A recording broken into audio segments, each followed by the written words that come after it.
You know what David said when he's confronted with Goliath? He says, wait till I get a little bolder.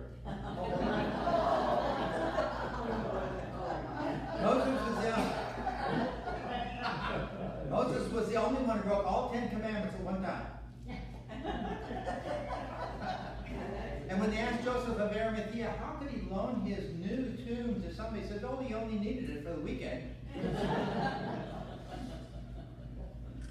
Sometimes you have to, I think in particular when you study the Bible, have you noticed that when you open your Bible, you get real serious as though God's watching then, he wasn't watching a half hour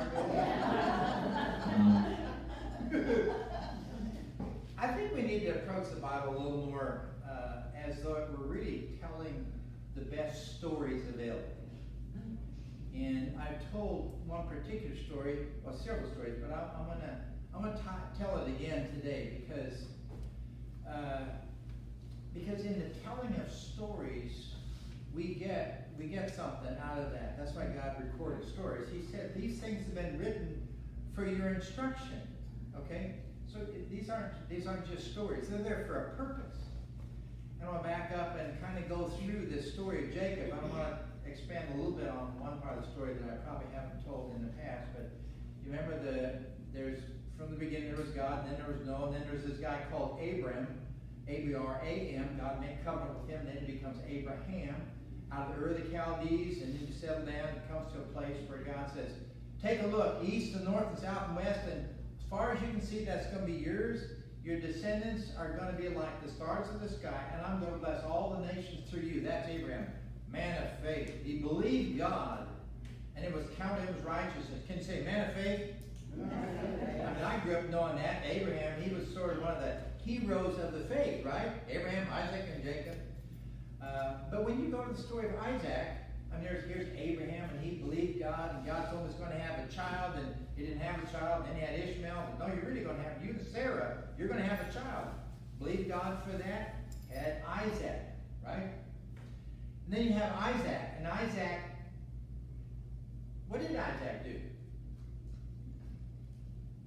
You remember stories, wonderful stories of faith of Isaac? Just a regular man. Could you say a regular man? Regular man. So there's Abraham, Isaac, and then there's Jacob. And Jacob was the second born, but the mother had these twins wrestling inside her womb. And she went to God, and God said, well, there's two nations in your womb. And the older will serve the younger. Jacob was second born, but God told the mother, before the kids were born, that the older one was going to serve the younger one. Okay?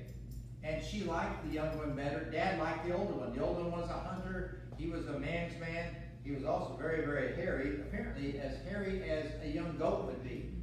Because that comes into the story later on. So Isaac is now older. And it's interesting that it says almost nothing about Isaac except it just kind of fills a space there. But God says, I am the God of Abraham, great man of faith. I'm the God of Isaac, just a normal guy, and the God of Jacob. So here's Jacob, and he's grown up, and his older brother's favorite. He has the right to, the birthright to being the firstborn son. That meant he would get the bigger portion of the inheritance and the blessing of the firstborn son, both of those. And he comes home hungry one day, and Jacob was kind of houseboy, so he had some red stew in the pot. And Esau says, give me some of that to eat. Jacob says, well, sell me your birthright first. Now, I don't know if that's the first time they had that conversation, but it's pretty clear it wasn't the first time Jacob had thought about it, because it just pops out. I want some stew. Sell me your birthright. He'd been thinking about that. You got the feeling there? I suspect he also knew that somehow God had said the older one's going to serve the younger, but when you start thinking about things and try to manage it in your own life, anyway, Esau says, well, give my birthright to him if I die of hunger. And it says he despised his birthright. He sold it to Jacob for a bowl of red stew. Time goes on, and then Isaac says, tells Esau, it's about time for me to give you the blessing of the firstborn son. So go out and get me some venison and fix it the way I really like it. Esau goes out, Mom hears about it, she kicks into high gear, and she tells Jacob, we've got to get the blessing for you. And so he says, if Dad finds out it's me, he's going to get a curse on me. And she says, well, let the curse be upon me. Now, that wasn't real right, but that's what she said. So they go out and they butcher a goat, take the skin of the goat, put it on his hands here and on his neck so his father could feel what would feel like Esau. And he put Esau's clothes on him so he'd smell like the outdoors as well. He comes in with the goat called venison and says, okay, Dad, I'm here, ready for the blessing. And his dad says, who are you? He says, I'm Esau, your firstborn son. I'm here for the blessing. And he says, well, the voice sounds like Jacob. Calls him over, gives him a hug, feels his skin, smells the gowns. He says, well, the voice is Jacob, but I guess it's Esau. So he ate the venison and he gives him the blessing. And about the time Jacob leaves that door, Esau's coming in the other door. And he says, I'm here for the blessing. And Jacob and Isaac said, who are you? He says, I'm Esau, your son. And he says, and who was it then that I gave a blessing? And he will be blessed. It says Esau was murderously angry. You know how the story goes. And Mom said, we got to get you out of Dodge. So she says, go to my family and get yourself a wife. And so Jacob, who was second-born, and he was coming out, he had a hold of Esau's heel. So they named him Jacob, which means, you can call it manipulator. One who tries to, get out first, so to speak. He goes away, meets a beautiful woman. Excuse me. It was his mother's brother's daughter. Anyway, meets her, falls in love with her. His father-in-law, Laban, offers to him and said, yeah, I know you're a relative, but you don't have to work for free. So what do you want for your wages? He said, I'll give you 7 years of free labor for her as my wife. Okay. 7 years, it said he just flew by because he was so in love with this young lady. And on wedding night, they're married. He goes in the tent. Next morning, he wakes up, but it's not Rachel in bed, it's Leah. And he asks the father, why did you deceive me? He says, well, it's not our custom to give the second one before the older one's given away. So you can work for another 7 years. Well, after that wedding week, then he got the second wife, but he had to work another 7 years to finish. But it wasn't just 7 years. Whatever wages they agreed on, Laban would try to change it. And for a while there, if the flocks had striped sheep, those would go to Jacob. Okay? So Jacob's out there putting sticks in front of the ewes when they came up to the water trough. You say, did that make any difference? Not a bit. God was blessing Jacob because, remember why? As Jacob was leaving, on the way from home to where he ended up, he has this dream one night, and there's this stairway of angels going up and down into heaven. And God appears to him and identifies himself as, I am the God of your father Abraham and your father Isaac. I'm going to be with you. I'm going to bless you. I'm going to watch over you. There's about 6 things he mentioned. I'm going to bring you back home again. And Jacob basically wakes up and says, wow, this was the house of God, and I didn't know it. So he calls it Bethel, which in Hebrew means the house of God. And he says, now, God, if you do this and this and this and this and this, you can be my God. How's that offering God a good deal? He confessed that it was the God of Abraham and Isaac, but Jacob doesn't have him as his own. So he goes away, and all those years happen, and the father-in-law keeps trying to manipulate him, but God keeps blessing Jacob, not because Jacob was a man of faith, he wasn't, but because God had said, I'm going to bless you. He had already said, I'm going to bless the descendants of Abraham and Isaac, and now here's Jacob. This is God's thing for Jacob. Until one day Jacob says, I'm tired of this. Father-in-law is always trying to rip me off every time, 10 times. So he tells his wives, he says, I think I'm going to, they said, us two, because he spent all of our dowry anyway, so they all take off. And that's when Laban pursues him, and they make this kind of defensive covenant. May the Lord watch over you and me while we're, it was kind of defensive against each other. And Jacob's now heading home. And as they come to a river called Jabbok, the scout out front comes back and says, well, Esau's coming to meet you with 400 men. He wasn't bringing gifts. And that's the night that Jacob wrestles with God at the Jordan River. Okay? And he says, towards morning, the being said, let me go. It's about daylight. And Jacob says, no, I'm not letting you go unless you bless me. What's your name? When was the last time he was asked, what's your name? And he said, my name is Esau. What's your name? My name is Jacob. My name is Manipulator. And God told him, no longer shall you be called Jacob. You should be called Israel, because you wrestled with God and with man, and you won.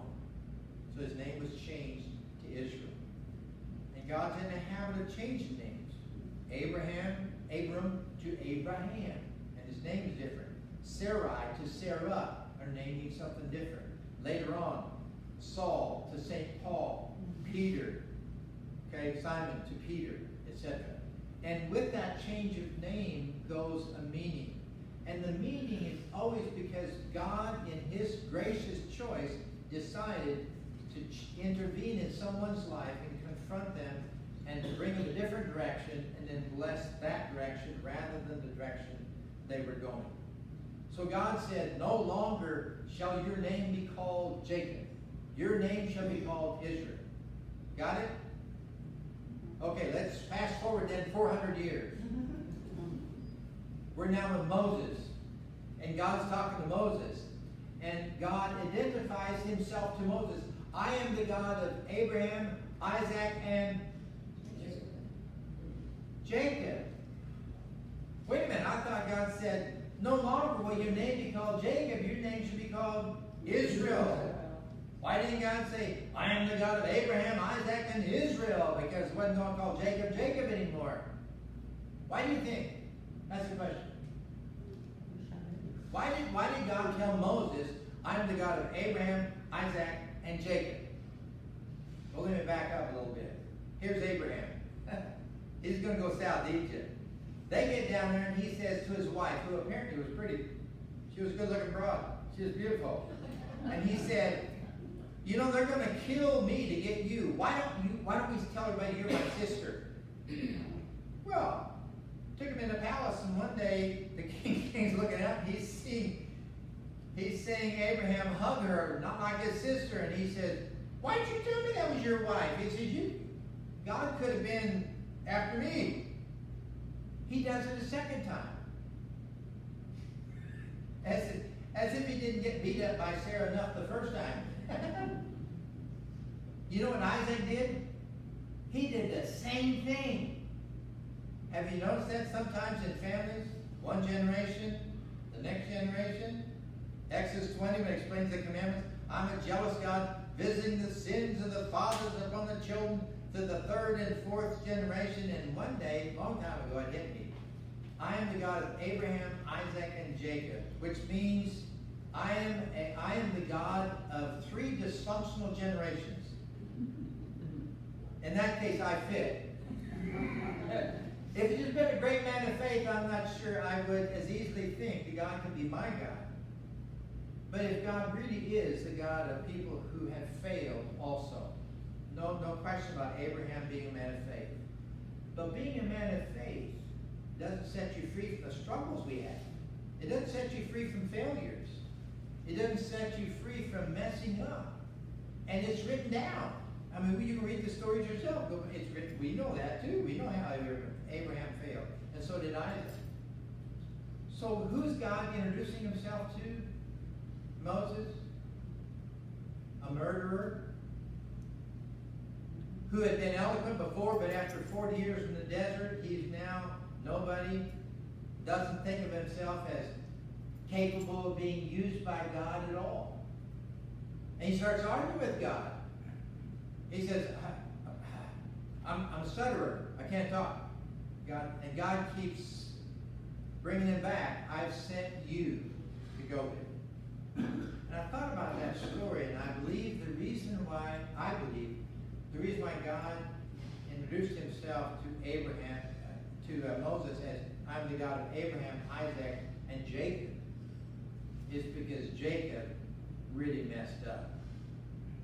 But God is the God of people who can mess up. And when you've messed up, that doesn't put you out of the running of being able to be used by God. There aren't any other people available to God besides failures. Good news. Which means we're all available to Him. Because nobody here has a perfect story. It's just, that's not possible. You don't get there that way. Even St. Paul says, the good I would, I do not, that which I would not do, that's what I end up doing. But then he also says, but that's not me, that's sin in me. Because Paul knew that in Christ, he was actually a different man than what he was born to be. He was born separated from God, and he evidenced it, as has every man in this room. We are born separated from God, and you don't have to teach kids to have World War III. Just give them one toy. 2 kids, 1 toy, World War III, right? I know we all say, oh, aren't they cute? They're so innocent. No, they're not. Just give them enough time, they'll prove it to you. Right? That's for everybody. That's the world that God has said, you know what, I love this world. Doesn't mean He loves us being the way we are. He loves us out of being the way we are. But He always starts with us where we were. Let me give an example. Martha comes out to Jesus when Jesus has come, and Lazarus is in the tomb 4 days. And Jesus said to her, well, your brother's going to live again. She says, well, I know he's going to live again at the resurrection at the end of time. And Jesus says, I am the resurrection and the life. Did that heal their grief? No. Mary comes out, others come out, they're all standing there grieving, and it says that Jesus wept. And when God comes to us, sometimes He comes to us and says, I am the resurrection and the life. And it just lifts us up, kind of like an eagle, like we talked about, soaring like an eagle, that's easy. And sometimes life has hit us, and sometimes there's those train wrecks, and you're just really slowed down. And now you don't need a hope at the end of time. You need a hope right now. And God says, I have come to be with, call me Emmanuel. I'm God with you. And in whatever circumstance of life we're in, or whatever season of life we're in this in-between time, between when we lost fellowship with God, all of us together, all of mankind, and when God comes back to restore it to all those who received it at the end of time, in this journey in between, we need to know that not just that God's available to us, but there's nothing to disqualify us from being available to Him. Let me say it again. Because God doesn't just want us to know He forgives us. He wants us to know He can use anyone and anything with any history. It doesn't matter at all. The man of faith, Abraham. Regular old man, Isaac. And the deceiver, the sneaky guy, the manipulator, Jacob. And anybody in between, God can use them.